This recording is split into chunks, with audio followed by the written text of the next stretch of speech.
Software testers. Move beyond theory and master testing with the AI-powered ISTQB add-on practical tester by A4Q program. The ISTQB add-on practical tester by A4Q equips you with the theoretical skills and practical competence to truly excel. Learn how to apply black box testing like a pro. Estimate accurately, write flawless defect reports, and catch issues early. The ISTQB add-on practical tester by A4Q complements your ISTQB certification by turning knowledge into powerful action. Visit our website and find out more information.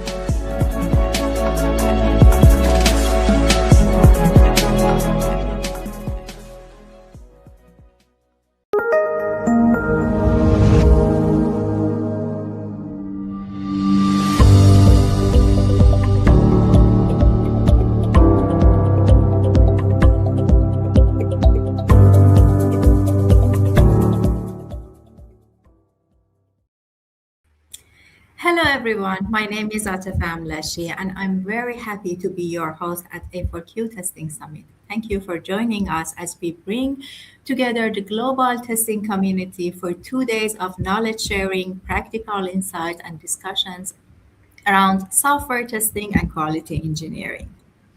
Today, alongside with the A4Q sessions, we have also a dedicated track for ISTQB, and tomorrow the summit continues with our A4Q sessions and German track sponsored by German Testing Board and our French track sponsored by CFTL. In this session, it's my pleasure to introduce Joel Oliveira. Hello, Joel. Hi, Atef. It's my pleasure to be here. Thank you for hosting me. Thank you for joining me. With more than 20 years of experience across software development, testing, quality assurance, and engineering leadership, Joel will present testing efficiency in the age of AI, why traditional metrics are lying to you.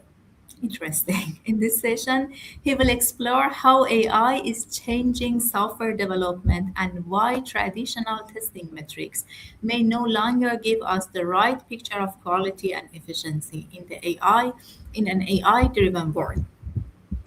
Please join me in welcoming Joel Oliveira, and do not forget to vote for Joel on his speak page on our website for his presentation. Thank you. Joel, stage is yours. Hi, thank you. After that introduction here, I always feel a little bit old, but let's go into not to the old stuff, but to the new one. Let's jump into the AI. So as you said, my name is Joel, and I'm a tester. And for the last, I will say, years, I've been talking also about not just about software testing itself, but also the impact of AI on the way we do and we measure software testing. So today I would like to talk why are the metrics failing in this new AI area. And to be honest, to be fair, we already had issues with metrics even before AI. So it's not something that will now come with AI. However, AI will work as an amplifier, not just for the good things, but also for the bad things. So if you have a process or metrics that are not the most efficient ones, with AI, you will have more and faster. So that's the advantage and disadvantage of AI.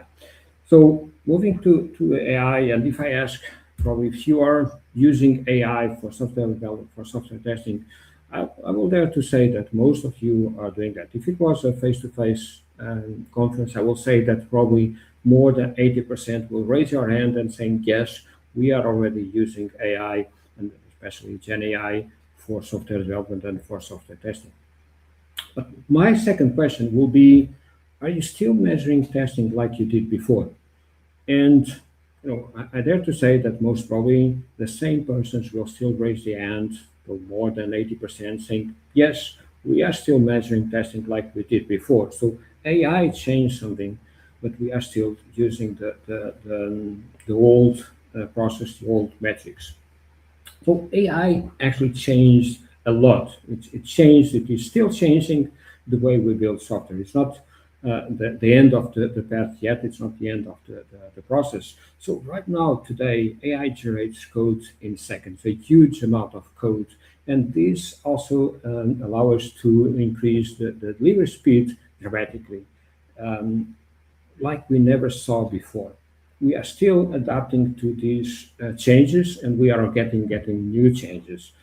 It's faster than what we can adapt, and it's not one time change. It's a continuous stream of changes. So the code can be easily changed and continually changed over time. At the same time, yes, test generation also became more trivial, I would say, more easy to do. We can, the same way that we can generate code, we can also generate tests. However, the testing metrics that we use, they stay the same. And that's the main problem, because before we already had issues, and now we still propagate the same issues, but as I explained before, with AI, they are augmented. Well, we still look for the tests that we executed, so the number of tests. We still look for the coverage percentage, the number of defects that we found, and we still love the green pipelines, right? Everyone likes to see the green pipelines, showing that everything is green, that all the tests passed. If some tests are red, we know what we need to do. We just disable them, and then everything becomes green again. So we love the green pipelines. This means that the code itself is actually becoming quite cheap. It's cheap to produce code. We have this vibe coding, all the AI assisted development with all the skills. We just provide them a markup file with what we need, what is the scope, and the agents will do all the code, moving from the fresh prototyping, sometimes not just prototyping, but moving to fast prototyping and then even faster production live, with a huge and massive code generation. So that's what we have today. So yes, we can now generate more software, but it's actually more than what we can meaningfully validate. So we cannot validate all of this software that is being produced right now.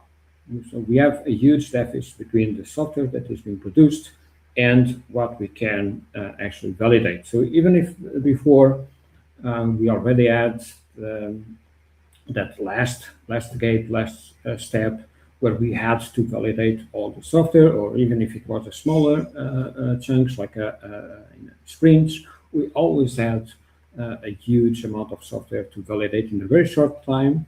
Now this becomes larger, so it becomes a bigger issue to resolve. Why? Because testing did not scale at the same rate.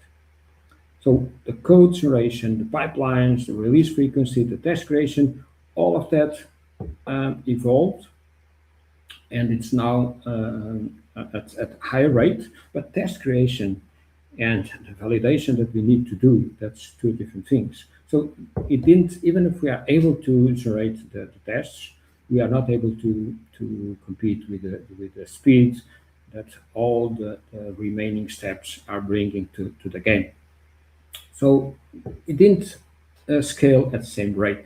The way we understand, or the understanding that we need to have about the scope, about the business, the judgment that we are requiring to or bringing to these steps, even the business awareness. Yes, we can use AI to help us to understand a little bit more the business, but to have a full awareness of the business, to understand what are the critical flows, the critical journeys, this does not scale in the same way that we can scale the software development. Critical thinking, that's not something that is easy to scale because we need humans in the loop. It's not something that we can just replace with AI.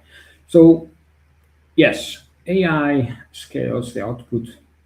It gets the output faster than the humans are able to scale the understanding. We are not able to scale our understanding at the same pace that AI is scaling, and AI is still scaling. It's still growing.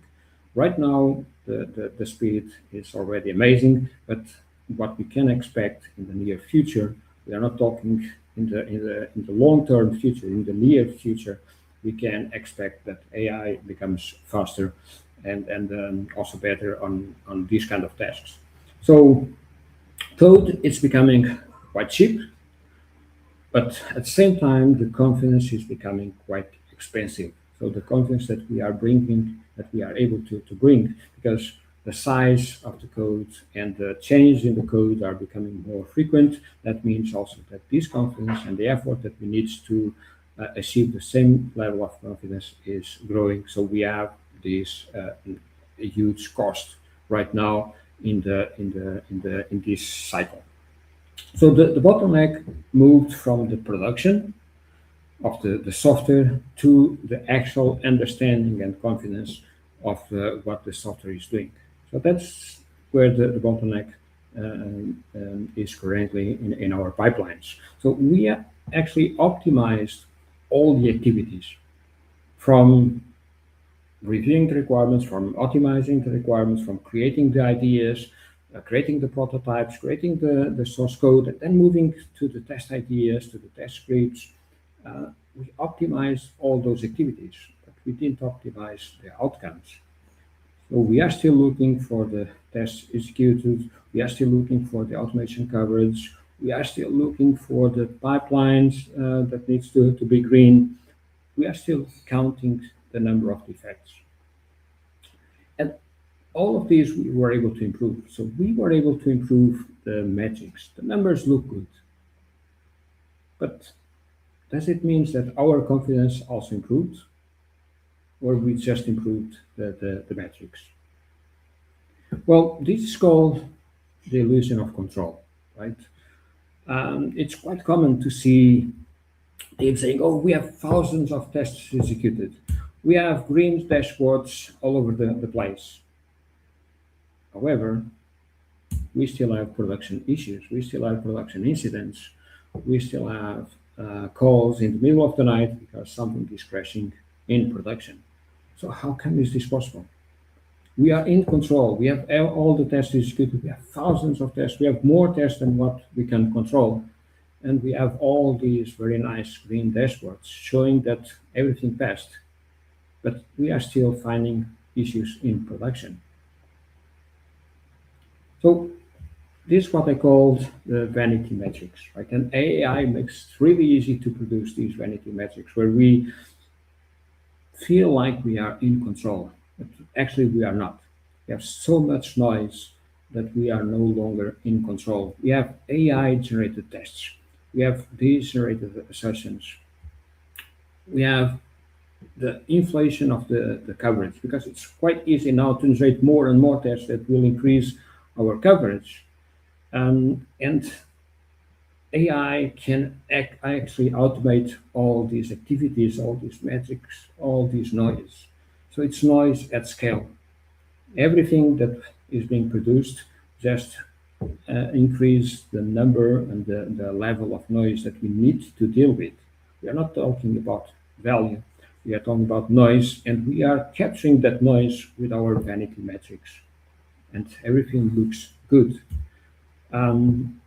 But smarter people than me, like Charles said, that when a measure becomes a target, it ceases to be a good measure. That's one of the challenges that we have. Right now, with our metrics, if they were not good before, now they are even worse. So you can ask, okay, I understand why. So, but what about testing efficiency? What actually means today in our days with AI? Well, efficiency, does it mean speed? This was what we got used to, right? More tests, more automation, faster execution. Everyone was asking for speed. We need to be faster, deliver more and at faster pace. That was what the market was asking for. And when we ask for something, when you reward something, usually you get it. So we ask for speed, and guess what? We got speed. So we got vibe testing, and vibe testing is all about speed, right? We can generate thousands of tests. We can generate thousands of assertions that, by the way, no one reviews.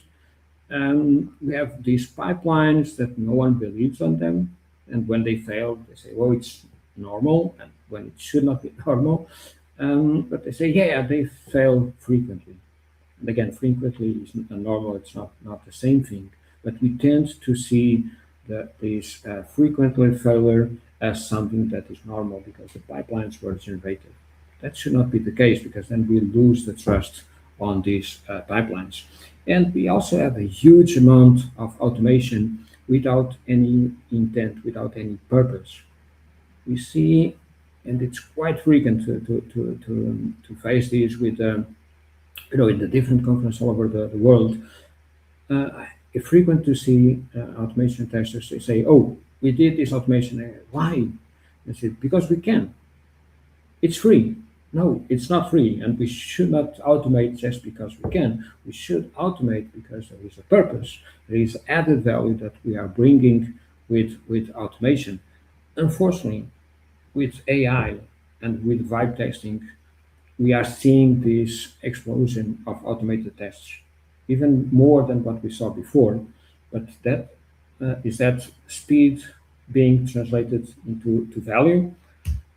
Well, actually, testing is speed, but the trust generated on these tests are close to zero because we don't understand their value. Actually, they are built without the purpose of the value. They are built because, again, we can and it's free, or we believe that it's free.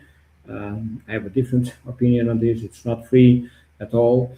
I was sharing also some story with some of our colleagues that were already using Gen AI to generate all of their tests.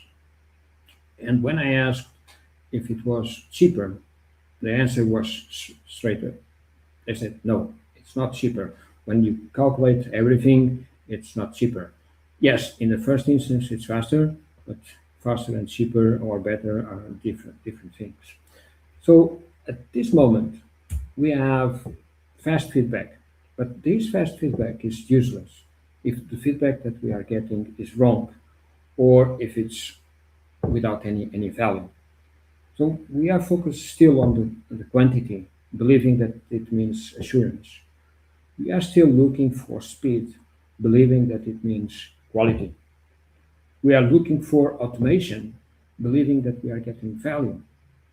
And we look for more tests as if it will give us more confidence. None of this is a direct relation. Automation can be value, but it can also be more maintenance costs, a huge amount of cost, a huge amount of waste without any value at all. More tests, it can be more coverage, but it does not mean that in the end of the day we have more confidence. So we need always to balance and to understand what we are looking for. Are we looking for speed? Are we looking for the activities? Or are we looking for the outcomes? So efficiency is actually when we are able to maximize the confidence, but minimizing the waste, all the activities that we do without bringing value to the process. Efficiency is moving from noise, is moving from activities to signal as value. So we are talking about having this actionable feedback.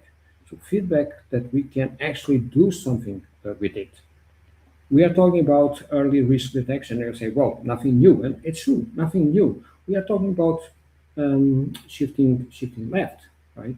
We are talking about trying to detect the defects earlier, trying to mitigate the risk earlier. But at the same time, we are also looking to the right. When something fails, we want to understand what is the meaning of that fail, not just for the testing, not just for the software, but even more important, what is the business impact? What is the visibility of this failure in the business? That's where the value is. So that's a mindset that we also need to change. So we need to change our mindset from talking about activities to talk about value. This it looks like a simple mindset, but it's not, because we were always used to talk about activities, what we will be doing today. Oh, I will be executing this test, or I will be defining this test case. We are not talking about the value that we are bringing with the activities. We are still focused on activities. Right? If we are reducing the activities, if we are slowing down the activities, that will be always seen as a negative point.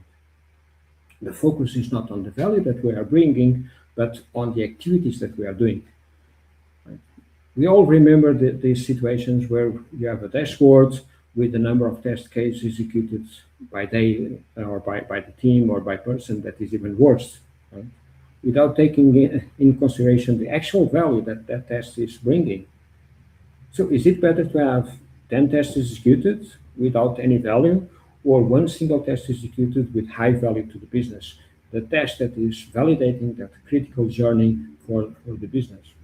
Again, it's a mindset that we need to shift from activity to value. Not It's not about how much we test, it's the value that we are protecting with our tests. It's not about the movement, it's not about the activity, it's about the outcomes. And not just the outcomes, but the right outcomes. We need to understand what we are looking for and what brings value to the business. Yes, when we are doing activities, like for example, when we are executing tests, we have an outcome, we have a test report. We can have some defects that are being reported. But that, again, that's the activity. It's not the value that we are bringing to the project and the value that we are bringing to the team, the value that we are bringing to the business. That should be our focus. Not how many tests we executed, not how many defects we reported, but the value that we protected, the things that we anticipated, the risk that we mitigated, because if we didn't find that defects earlier, they will have an impact in the business, in production. So this is the what, but how? So how are we able to measure this testing efficiency in a different way? Different than what we have been doing until now, especially because, as I said, with AI, the world is changing, the way we develop software is also changing. So we need to move our focus from to the outcomes, not to the movement, not to the activities. We need to start raising a different type of questions, and we need to look for the metrics that will respond to those questions. So questions like what was the risk reduced, or was the risk reduced? What are we still leaving? What is still escaping to production?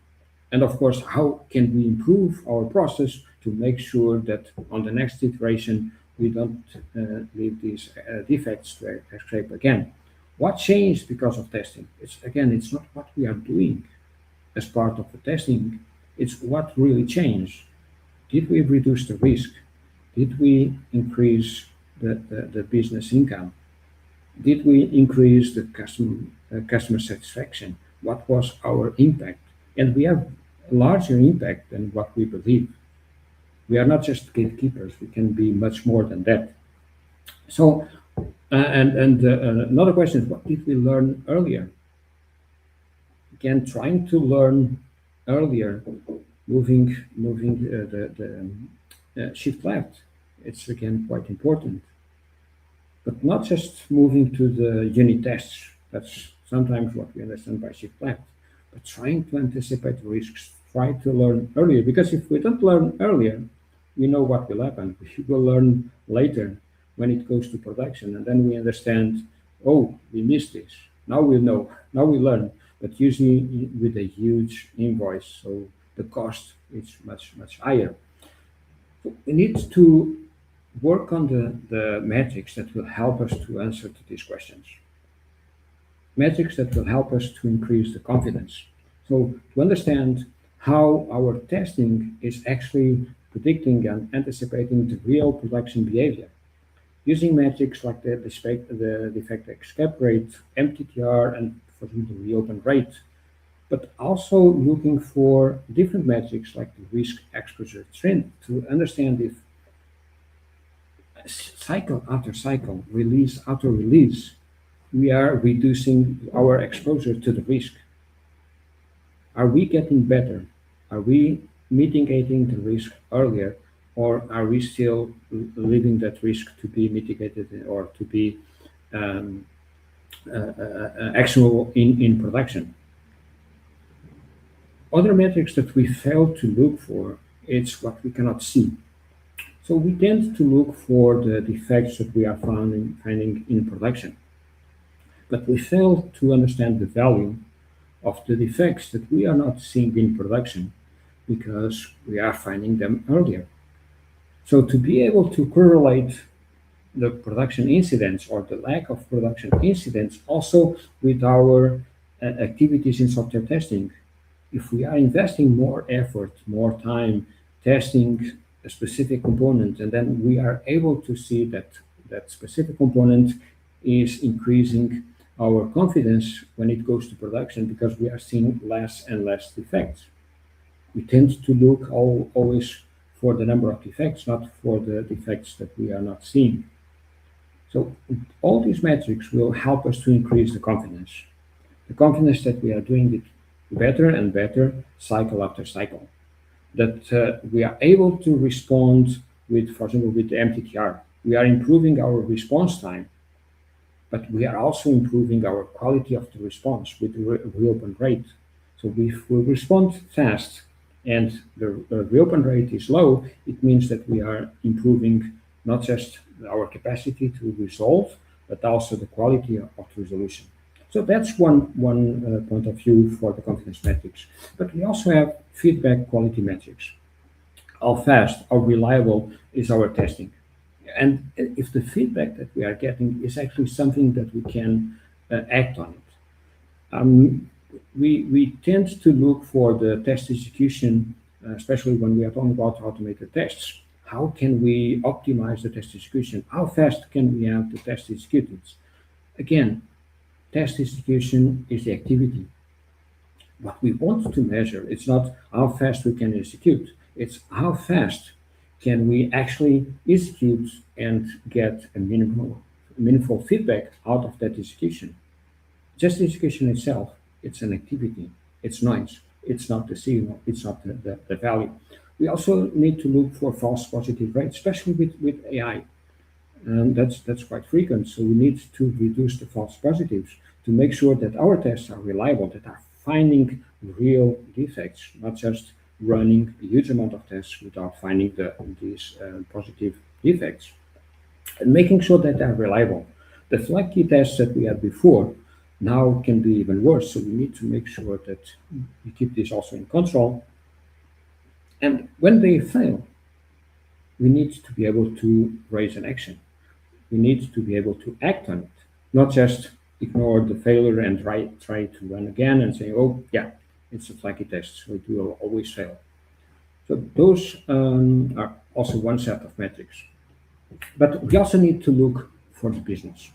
And again, this was already the case before, but most of the testing teams, they fail to do this. They fail to look for the outcomes of the QA to the customers and to the financials of the business. We tend to see ourselves as the gatekeepers, as the showstoppers, without understanding that we can and we should look a little bit further to the customers and to the financials of the business. So we need to understand the number of incidents that are actually impacting the customer. What are the critical journeys that should not fail? We need to understand what is the impact on the revenue, on the defects that we are leaving to escape, but also on the defects that we are preventing. Looking to what is happening in production, looking to the business outcomes, looking to the business journeys that are failing, actually helps us to improve and to close the feedback loop, to improve what we are doing in software testing, to understand what is the cost when we need to recover from a failure. That cost is something that can be and should be invested to prevent the failure to happen again in production. But we are talking about AI, so we also need to have some AI-aware metrics. How AI is effective? And we are used to calculate the ROI, return of investment on software testing. And That's quite easy, right? We know how many hours we spend, we know what cost per hour, so it's really easy to calculate. But now with AI, we need to look to other dimensions. We need to look, for example, to the token consumption, because that will be a huge part on the costs that will need to be taken in consideration, but also the human correction overhead. So the time that we need to spend to correct what was wrongly generated with AI, or at least to review what was generated. We need to understand what are the usefulness of the tests that are being generated. If AI is able to generate 100 tests, does it mean that all the 100 tests are actually useful? Probably not. We need to have a human looking to these rated tests and to understand what are the ones that are doing anything useful, what are the ones that are bringing value, and the ones that are just slowing down our process, slowing down our pipeline. And when we have all of this, we can actually calculate the cost for each output, for each meaningful output that we are producing, for each test case, for each test execution. We need to have all these dimensions. So you already know the why, the what, but how? So what next? What what can you do on Monday? After this. Well, the first thing, you can stop measuring volume. Look to your reports. Look to the metrics that will give you volume, that will measure the speed, not quality, like the number of tests executed, like the coverage that you are getting, and see how you can improve them to move from the noise to the signal, to move from the activities to the outcome, to the impact. Start rewarding the confidence. Look for metrics that help you to increase the confidence and reward this confidence in the end of the game, in production, for the business. What are the journeys that you cannot miss? And invest on those high signal tests, the tests that cover the risky areas of your solution. As I said before, even with or without AI, this was already a fact. This was already a best practice missed by a lot of teams. With AI, it becomes even worse. So we need to evolve behind this execution. We need to evolve behind the gatekeepers. We need to evolve behind being the showstoppers. We need to be the ones that are bringing additional information, that we are partnering with the business for enabling them to take better decisions. So, as a final note, I would like to say that this is really an exciting time to be a tester. Not just the future, the present is already exciting. The future looks even more exciting. And the future will belong to all of those teams that will be able to understand the signal and distinguish from the signal from the noise, from the activities or from the value added, and the speed or the activities without any value added. So, having said that, thanks. Thank you for listening to me. Don't forget to push the like, and I think we still have some time for questions. Thank you very much, Joel. It was very interesting to see how AI is changing traditional way of thinking and measuring the right things matters more than. And we can see, yes, the right things is matters more than ever. Now we would like to open the floor for questions. So please feel free to share your question in the comments. I can see that we already have some questions, but you already answered those questions. No, even better then. Yes, and then I'm just checking out. How do we actually track these new AI metrics without adding the bunch of extra work for the team? Okay. Well, it's a good point. And even before using AI, metrics should be already automated collected, okay, for different reasons. The first one is independence. So metrics should be independent from the person that is actually collecting them. So that's why it's relevant that it's important to have an automatic process. By the other side, if we are collecting the metrics manually, they are also requiring some additional effort, some additional waste of time that can impact the metrics themselves. So these collections should be automatic. And how can we do it in this new AI era? Very simple. For example, we have all these tests that are generated with AI. We can create the tests, automatic generated tests created directly in Git if we are using these, more, let's say, code-based tests, or we can even use test management tool like Zephyr, like X-Ray and Jira, and that will be our baseline. After that, we will have human in the loop, the human that will review the tests and will understand what are the tests that are bringing value and the tests that are not adding any value to it. The result, so the difference between the generated tests and the tests that we approved, that the human in the loop approved, that will already give us interesting metric on the efficiency of the AI. All of this can be done automatically. Of course, not review, that still needs to be done by the human in the loop. But to calculate this difference in the metrics, that can be done automatically. This is just one example. But we have other examples for the other metrics. We just need to be creative and understand how we can do it automatically. Thank you. And the next question, how do we convince manager to stop looking at traditional metrics like coverage percentage? Yeah, I know that our managers, they love the green dashboards, they love the coverage. I don't know any manager that didn't ask for coverage and green reports. So that's something that they understand. But we as a testers, we also need to educate our stakeholders. It's not just doing what they ask for, we also need to educate them. The first step here, and again, with or without AI, it's to explain the added value, what we are earning with the coverage and what we are adding with other metrics. For example, looking to the accept the effects. What is the impact? What is the actual impact in the business? What are the real impacts for the customers? Yes, we can have coverage. Does it mean quality? Does it mean better customer satisfaction? No. So we need to measure what really matters to the business. This it's part of this education of the stakeholders. We need to be the first ones protecting the activities of software testing. We need to be able to explain and sell software testing, not just to our customers, but also to the internal customers, to the internal stakeholders like the management team. That will be my advice. Thank you, Joel. And do we have more questions? Yeah. With AI generating so many tests, how do we filter out the noise and find the tests that actually matter? Okay.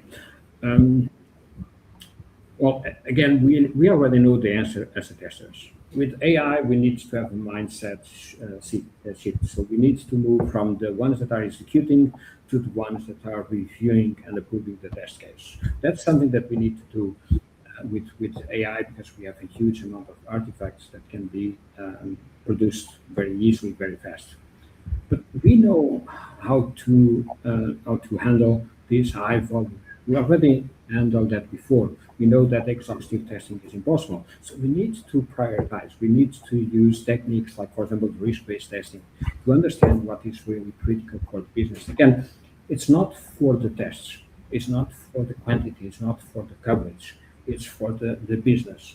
What is the added value for each test to the business? What are the risks that we are mitigating? That's where our focus should be, with or without AI, but even more relevant with AI because of the amount of tests that we now need, that we have now to in our backlogs, the amount of tests that we need to deal with. Okay.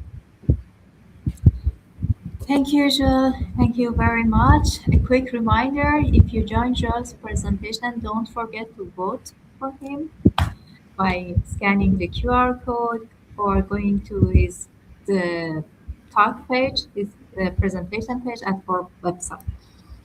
Also, if you missed any session or would like to watch this presentation again, recording is available on our website and our YouTube channel.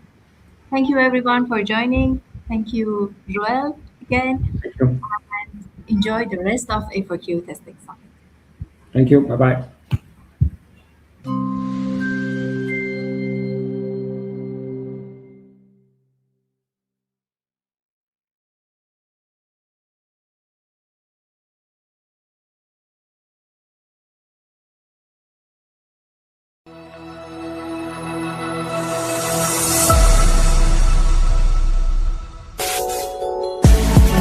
Software testers. Move beyond theory and master testing with the AI-powered ISTQB add-on practical tester by A4Q program. The ISTQB add-on practical tester by A4Q equips you with the theoretical skills and practical competence to truly excel. Learn how to apply black box testing like a pro. Estimate accurately, write flawless defect reports, and catch issues early. The ISTQB add-on practical tester by A4Q complements your ISTQB certification by turning knowledge into powerful action. Visit our website and find out more information.